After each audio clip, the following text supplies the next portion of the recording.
Aralin 4. Pagsulat ng borrador at pinal na sulatin. Layunin natin. Ang pinakahuling hakbang ng isang pananaliksik ay ang pagsulat ng borrador at pinal na sulatin. Ang hakbang na ito ay nangangailangan ng sipag, tiyaga at disiplina dahil ito ang pagbuo ng sistematikong pagtalakay sa isinagawang pananaliksik.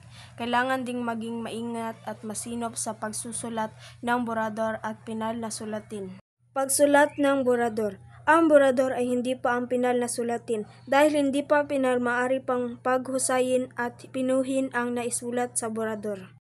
Kahalagahan ng borrador. Ang borrador o pagsulat ng borrador ay isang mahalagang hakbang sa pagbuo at pagtatapos ng isang pananaliksik. Sa pamamagitan nito ay nakikita ang kabuuan ng pananaliksik at natutukoy kung mayroon pang kulang na impormasyon o datos. Ito ang mga bahagi ng borrador.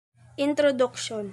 Nakasaad ang kaligiran ng paksa, sitwasyong pinagbabantayan ng paksa, layunin at kahalagahan ng pananaliksik, tesis na pangungusap at pangkalahatang daloy ng sulatin. Katawan. Pinakamahalagang bahaging ito.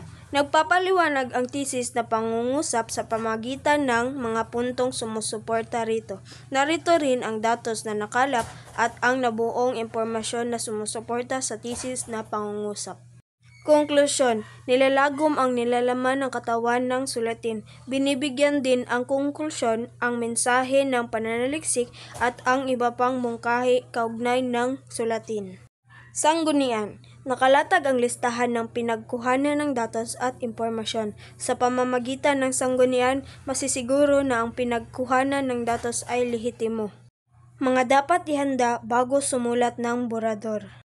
Tesis na pangungusap, pangunahing ideya ng paksa, nakalap na datos at impormasyon. Pinakabuod ng pananaliksik, tentatibong sanggunian. Yun lamang po at maraming salamat.